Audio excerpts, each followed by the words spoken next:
Someone call security.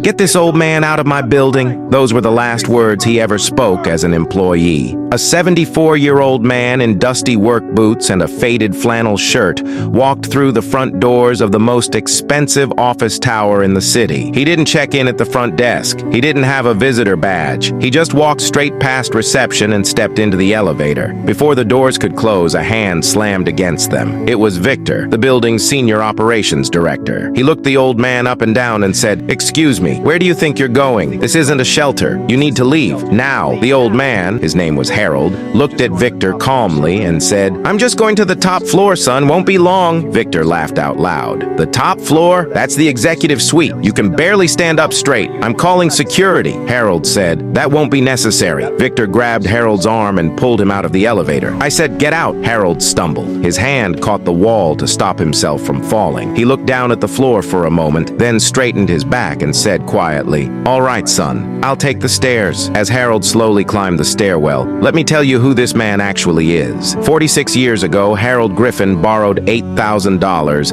and bought a vacant lot on the worst street in this city. He poured the foundation himself. He laid the first bricks with his own hands. And over the next 4 decades, he built one of the largest commercial real estate companies in the country, Griffin Properties. 87 buildings, 3,000 employees. And this tower, the crown jewel of his empire, was the very first building he ever constructed. But 5 years ago, Harold stepped back from daily operations. He handed control to a board of directors and disappeared from public life. No interviews, no photos. Most of the employees hired in the last 5 years had never seen his face. They only knew his name on the building. So why was he here today? Because Harold had been receiving anonymous letters from employees. Letters about a man named Victor. Letters describing a director who screamed at janitors, who docked pay from single mothers for being 3 minutes late, who fired a 60-year-old mailroom worker for moving too slow. Harold didn't send investigators. He didn't call a meeting. He put on his oldest clothes and walked through the front door himself. He wanted to see the truth with his own eyes. And in less than 60 seconds, Victor showed him everything he needed to see. Harold climbed every single floor of that building, 22 flights of stairs on 74-year-old knees. And on every floor,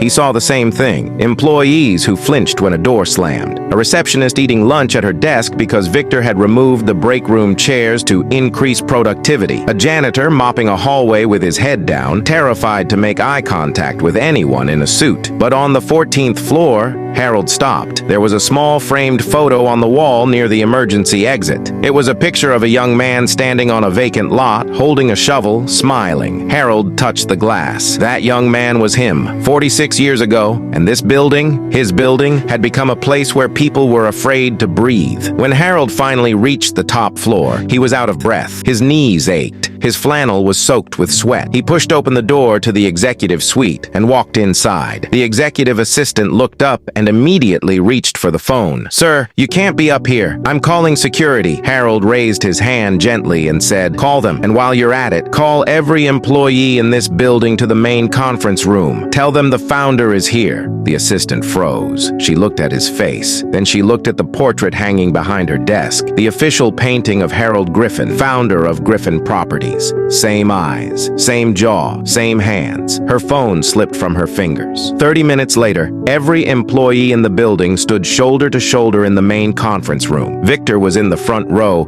arms crossed, annoyed. He leaned over to a colleague and whispered, "This better be quick. I have a meeting at 3. The doors opened. Harold walked in, but he wasn't wearing the flannel anymore. He was wearing a charcoal suit, the same suit he wore on the day he opened this building. The room went dead silent. Victor's arms slowly uncrossed. Harold stood at the front, looked out across the room and said, "I built this company with my hands. I poured concrete. I swept floors. I answered phones. I did every job in this building before I ever asked another person to do, because my father taught me one thing. You never ask someone to do work you think you're too good to do yourself." Then Harold turned his gaze to Victor. The whole room felt it. "Victor, stand up." Victor stood. His face was gray. Harold said, "This morning, you grabbed an old man by the arm and threw him out of an elevator. You called him a trespasser in his own building, but that's not why I'm firing you."